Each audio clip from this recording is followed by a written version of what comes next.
Friends, smart education academy के daily lecture में आप सभी का स्वागत है। देखिए, आज हम लोग एक एथिक्स के क्वेश्चन को डिस्कस करेंगे। तो क्वेश्चन है सामाजिक प्रभाव और समझाना बुझाना स्वच्छ भारत अभियान की सफलता के लिए किस प्रकार योगदान कर सकते हैं। How could social influence and persuasion contribute to the success of Swachh Bharat अभियान। अब देखिए, वैसे तो ये क्वेश्चन 2016 का है, लेकिन इस तरह के जो क्वेश्चन होते हैं इनके आंसर आपको कैसे देना चाहिए, इस बात को समझने के लिए ये एक महत्वपूर्ण क्वेश्चन है।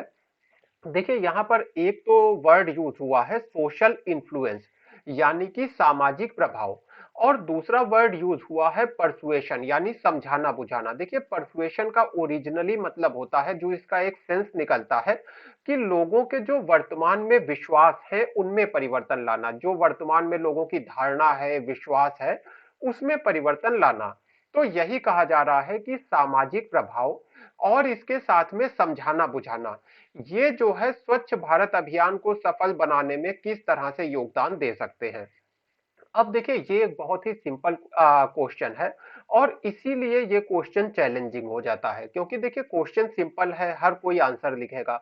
तो आपको कुछ ऐसी बातें बताना होंगी जो अलग हो, जो अलग हटकर हो थोड़ी सी, और आपकी एनालिटिकल एबिलिटी को शो करें।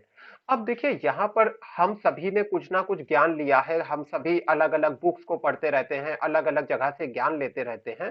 तो उसी ज्ञान का हमें इस्तेमाल करना होगा। जैसे कि मैं यहाँ पर जो मैंने महात्मा गांधी जी की ऑटोबायोग्राफी पढ़ी है, उसके तथ्यों का इस्तेमाल करूंगा, इसके साथ मेरे पास जो इतिहास का ज्ञान है मैं उसका इस्तेमाल करूंगा, और इन सबके मदद से मैं अपना आंसर दूंगा।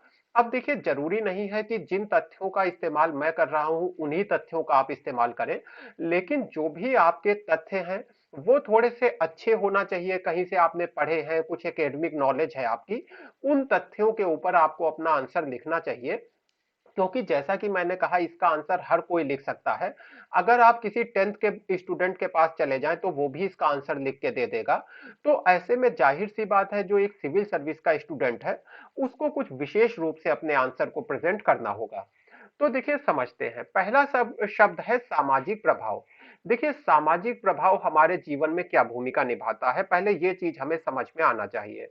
देखिए, अधिकतर जो हमारे गोल्स हैं, जो भी हमारे गोल्स हैं, वो सामाजिक प्रभाव की ही देन है। जैसे कि देखिए, बचपन से ही अगर आप सोचिए, तो बचपन में जिन चीजों के लिए हमारे लिए ताली बजाई जाती थी, यानी कि जिन चीजों की प्रशंसा की जाती थी, उन चीजों को करना हम लोगों ने अच्छा समझा, और जिन चीजों के प्रति कह लीजिए बुराई की जाती है, जिन चीजों का मजाक उड़ाया जाता है, उन चीजों को करना हम छोड़ देते हैं। देखिए, इसका एक बहुत ही बेसिक एग्जांपल देता हूं। जब देखिए बच्चे छोटे होते हैं तो आपने अक्सर देखा होगा वो कपड़े नहीं पहनना चाहते हैं। तो ऐसे में क्या किया जाता है, उनको चिढ़ाया जाता है। तो ये सामाजिक प्रभाव क्या करता है, बच्चे के मन में जो एक कपड़ा है उसके प्रति सम्मान का भाव लाता है, और यही जो सम्मान का भाव है, इससे वो जो बच्चा है धीरे धीरे कपड़ों को अपना लेता है। ये देखिए, सामाजिक प्रभाव का मैंने एक बहुत ही जो हमारे शुरुआती जीवन में प्रभाव है वो आपको बताया। अब ये प्रभाव हर चीज के ऊपर काम करता है। जैसे कि आप आईएएस ऑफिसर बनना चाहते हैं, तो आप आईएएस ऑफिसर क्यों बनना चाहते हैं?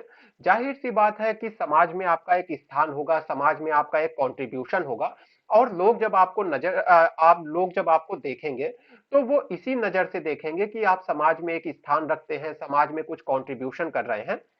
तो यानी कि ये जो सामाजिक प्रभाव है, या फिर समाज में स्थान बनाने की जो हमारी इच्छा है, इससे ही हमारे गोल सेट होते हैं।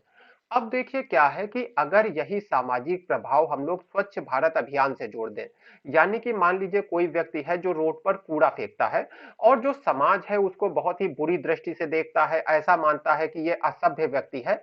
तो फिर क्या होगा कि धीरे धीरे लोगों में एक आदत आएगी कि ये देखिए, जो इस तरह की कूड़ा फैलाने की गतिविधि है, अस्वच्छता करने की गतिविधि है, लोग उसको धीरे धीरे छोड़ने लगेंगे, क्योंकि इस तरह की जो गतिविधि है उसको समाज मान्यता नहीं देगा। तो ये सामाजिक प्रभाव हो गया। इसी तरह से देखिए, फिर हम बात करते हैं अगली, समझाना बुझाना। अब देखिए, इससे पहले भी मैं आपको एक ऐसे के ऊपर जो वीडियो मैंने आपको प्रोवाइड किया था, उसमें मैंने बताया था कि भारत का समाज एक सामंतीय समाज रहा है। देखिए, ये सामंतीय समाज क्या होता है, ये फ्यूडल सोसाइटी क्या होती है। हमारे यहाँ देखिए, जो राजा थे, तो राजा ने अपनी जमीन को कुछ लोगों में बांट रखा था, यानी कि कुछ जो जमींदार वगैरह थे या फिर राजा के अंडर में जिस समय जो शासक था उसके अंडर में जैसी भी व्यवस्था थी, तो राजा के अंडर में सामंत आते थे जिनके पास जमीन थी। अब देखिए ये सामंत क्या करते थे, ये खुद काम नहीं करते थे। सामंत अपने काम को जो लेबर है, जो श्रमिक है, उससे करवाते थे। तो कहीं ना कहीं समाज में एक ये धारणा बनी कि जो सामंत है या फिर कह लीजिए जो समाज के उच्च वर्ग का व्यक्ति है, वो श्रम नहीं करता है। तो श्रम कौन करता है? श्रम जो है श्रमिक करता है, समाज के जो निम्न वर्ग से आता है, जो निचले तबके से आता है, श्रम करने का कार्य उसका है। तो इससे क्या हुआ, भारत में जो श्रम के प्रति धारणा है वो बहुत ज्यादा नकारात्मक हो गई। जैसे कि सफाई का कार्य है, तो सफाई के कार्य को माना जाने लगा कि ये केवल श्रमिक वर्ग का कार्य है, ऐसे लोग जो समाज के निचले तबके से आते हैं, स्वच्छता उनका कार्य है। और इसकी वजह से जो आम व्यक्ति था या फिर कह लीजिए जो थोड़ा उच्च वर्ग का व्यक्ति था, उसने स्वच्छता से अपने को दूर कर लिया। अब देखिए इसका एक एग्जाम्पल भी मैं आपको बताता हूं। जब मैं गांधी जी की बायोग्राफी पढ़ रहा था, ऑटोबायोग्राफी जिसका नाम सत्य के प्रयोग है, तो उसमें गांधी जी ने बताया है कि कैसे वो लोगों के घरों में जाते थे और उस समय के जो टॉयलेट्स होते थे उनकी जांच करते थे कि टॉयलेट्स कितने साफ हैं। और अक्सर टॉयलेट्स बहुत ज्यादा गंदे पाए जाते थे और ये एक बहुत मुख्य कारण था कि उस समय भारत में बहुत ज्यादा बीमारियां फैलती थी। और इसके पीछे कारण क्या था? जो लोग थे वो टॉयलेट्स को अपने आप साफ नहीं करते थे, क्योंकि जैसा कि मैंने बताया एक सामंतीय समाज था और हमारे समाज की जो सांस्कृतिक विशेषताएं हैं वो भी इस तरह की रही हैं कि अधिकतर लोग ये स्वच्छता के काम से खुद को दूर रखते हैं और स्वच्छता का काम जो है एक विशेष वर्ग की जिम्मेदारी माना जाता है। तो ऐसे में गांधी जी ने बहुत ज्यादा मेहनत की थी लोगों को यह समझाने में कि स्वच्छता की क्या आवश्यकता है और स्वच्छता किसी एक व्यक्ति या समाज के किसी एक वर्ग की जिम्मेदारी नहीं है, बल्कि पूरे समाज की जिम्मेदारी है। तो देखिए यही जो प्रथा है ये आज भी चली आ रही है, यानी कि आज भी समाज का एक वर्ग ऐसा है जो स्वच्छता में अपनी कह लीजिए स्वच्छता को अपनी जिम्मेदारी नहीं समझता है। जो आपने देखा होगा आसानी से रेलवे स्टेशन पर कूड़ा फेंक देते हैं। आप देख रहे हैं कि अच्छे खासे देखने में सभ्य लग रहे हैं, एजुकेटेड हैं, लेकिन जब कूड़ा फेंकने का नंबर आता है तो वो कूड़ेदान का इस्तेमाल नहीं करते हैं। तो ये सब कहां से आ रहा है? ये इसी सामंतीय विचारधारा से आ रहा है। तो जब हम समझाएंगे बुझाएंगे लोगों को, सामाजिक प्रभाव का उपयोग करेंगे, तो ये जो सामंतीय विचारधारा है जो पहले से चली आ रही है, इसमें परिवर्तन आएगा। और जब लोगों के एटीट्यूड में परिवर्तन आएगा, लोग जब स्वच्छता को अपनी जिम्मेदारी समझने लगेंगे, जैसे कि हमारे प्रधानमंत्री जब स्वच्छता करते हैं, स्वच्छता के लिए कदम उठाते हैं, झाड़ू लगाते हैं, समुद्र के किनारे जाकर के प्लास्टिक के टुकड़े इकट्ठे करते हैं, तो इससे एक मैसेज जाता है कि देखिए जो स्वच्छता है वो केवल किसी एक वर्ग की, समाज के किसी एक समूह की जिम्मेदारी नहीं है, बल्कि स्वच्छता सभी की जिम्मेदारी है। और कहीं ना कहीं जो स्वच्छता है वो सभ्य वर्ग के लिए पहले जिम्मेदारी है। यानी कि जो सभ्य वर्ग है, जो शिक्षित वर्ग है, जो स्वच्छता के महत्व को जानता है, उसके ऊपर पहले ये जिम्मेदारी आती है कि वो स्वच्छता को एक तो अपनाए और दूसरा जो दूसरे लोग हैं, जो समाज के दूसरे लोग हैं, उनको भी स्वच्छता को अपनाने के लिए प्रेरित करें।